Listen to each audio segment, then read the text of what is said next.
Bienvenidos a un nuevo vídeo de la Fundación Palarc. El antiguo Egipto siempre ha fascinado a la humanidad. ¿Quién no ha soñado alguna vez con viajar a la tierra de los faraones y participar en el descubrimiento de una cámara funeraria? ¿A quién no le gustaría viajar atrás en el tiempo hasta la época de construcción de las pirámides? Y uno de los temas que más nos fascina sobre el antiguo Egipto es su religión y mitología. Y es así porque Egipto es una de las culturas más fascinantes de la historia de la humanidad, y su religión y mitología han sido una fuente de inspiración y admiración durante siglos. Los egipcios adoraban a una gran variedad de dioses y diosas, que representaban diferentes aspectos de la vida y la naturaleza. Estas deidades solían aparecer en forma de animales y humanos, y a menudo se agrupaban en parejas o en grupos más grandes. La cosmogonía más importante era la de Heliópolis, que incluía el océano primordial, la colina primigenia, el sol y los fenómenos naturales. Algunos de los dioses más conocidos son Atón, Ra, Osiris,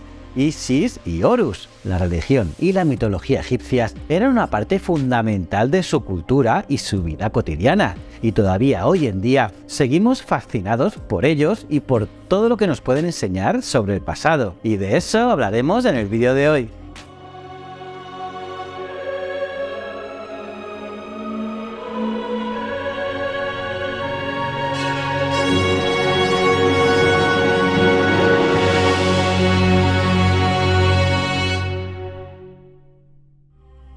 Está claro que los templos egipcios y sus tumbas están entre las construcciones de la antigüedad que más nos fascinan y que más relacionamos con la arqueología y la egiptología.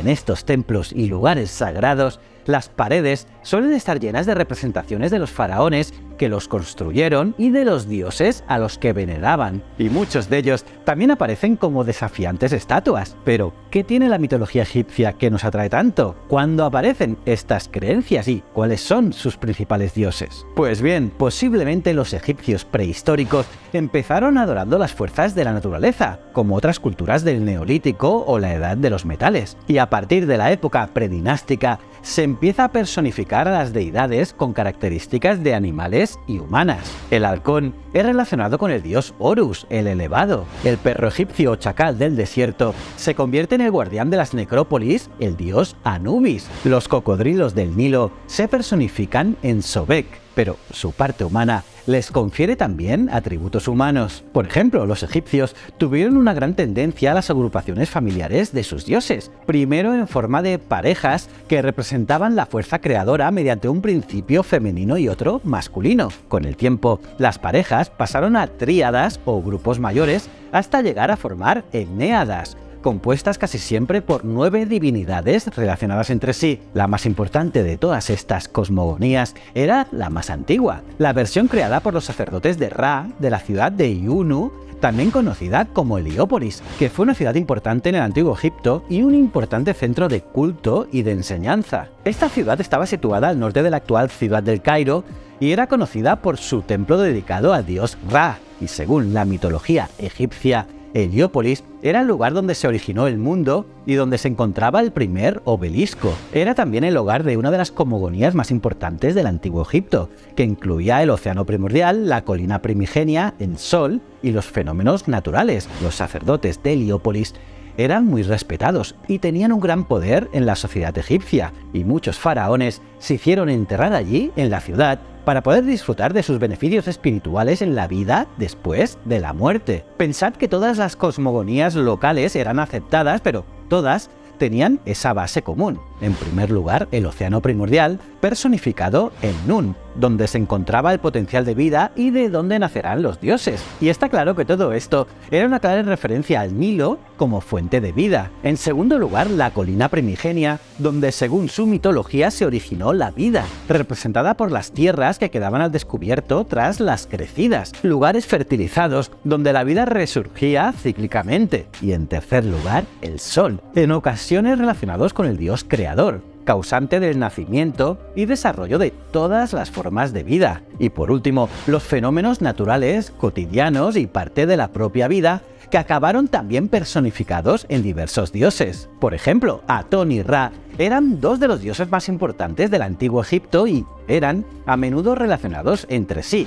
Atón era el dios que, según la cosmogonía heliopolitana, surgió del océano primordial Nun, creándose a sí mismo y dando lugar a todos los demás dioses. Ra era el dios Sol, cuyo culto se originó en Heliópolis y luego se extendió por todo el país. A Ra se le atribuye el poder de crear y preservar todas las formas de vida. Era también el dios de la justicia y la verdad, y se creía que tenía el poder de juzgar a las almas de los muertos en el mundo de los muertos. Y a menudo se le representaba como un hombre con cabeza de halcón y rayos solares saliendo de su cabeza. Por otro lado, Shu y Tefnut son otros de los principales dioses egipcios y se les considera los hijos del dios principal Ra. Y según la mitología egipcia, Ra creó a Shu y Tefnut a partir de su propio cuerpo y los puso a cargo del cielo y la tierra respectivamente. Shu se le atribuye la creación del aire y el espacio vacío, mientras que Tefnut se le atribuye la creación de la humedad y la lluvia. También son conocidos como los dioses de la luz y la oscuridad, y se les representa a menudo con forma de leones o leones con cuerpos humanos. Y Shu y Tefnut, a su vez, son padres de Geb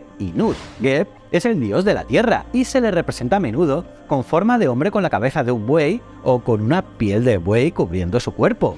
Nut es la diosa del cielo y se le representa a menudo con forma de mujer con la cabeza de una vaca o con una piel de vaca cubriendo su cuerpo. Y según la mitología, Geb y Nut eran hermanos pero también eran pareja, y juntos tuvieron varios hijos, entre ellos Osiris, Isis, Neftis y Set. Por cierto, Osiris y Isis se casaron. Ya veis que es toda una telenovela. Osiris era el dios de la resurrección y el renacimiento, y era también el gobernante del mundo de los muertos. En cambio, Isis era la diosa de la fertilidad y la maternidad, y también era conocida como la protectora de los muertos. Osiris y Isis tuvieron a un hijo llamado Horus, que es el dios de la guerra y la protección. Pero estos dioses no se quedaban en su mundo. Pensad que los propios faraones eran considerados descendientes de Horus, y se creía que ellos tenían el derecho divino de gobernar gracias a ese parentesco. Y todo eso lo hemos descubierto por lo escrito en los textos de las pirámides, que son unos textos que se crearon durante el Imperio Antiguo de Egipto, aproximadamente entre los años 2400 y 2300 a.C.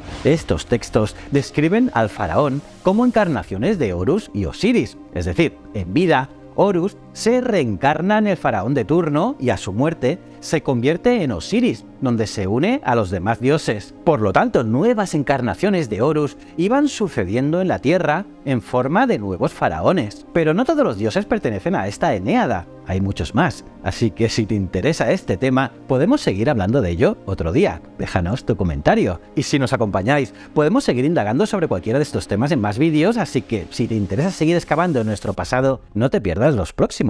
Así que no olvides suscribirte, dale a la campanita para recibir notificaciones y seguirnos en las redes sociales de la Fundación Palarc. Y echa un vistazo a nuestra web. Allí encontrarás las mejores noticias de arqueología y paleontología. Te invitamos a que nos acompañes en este apasionante viaje a lo largo de nuestra historia. Muchísimas gracias.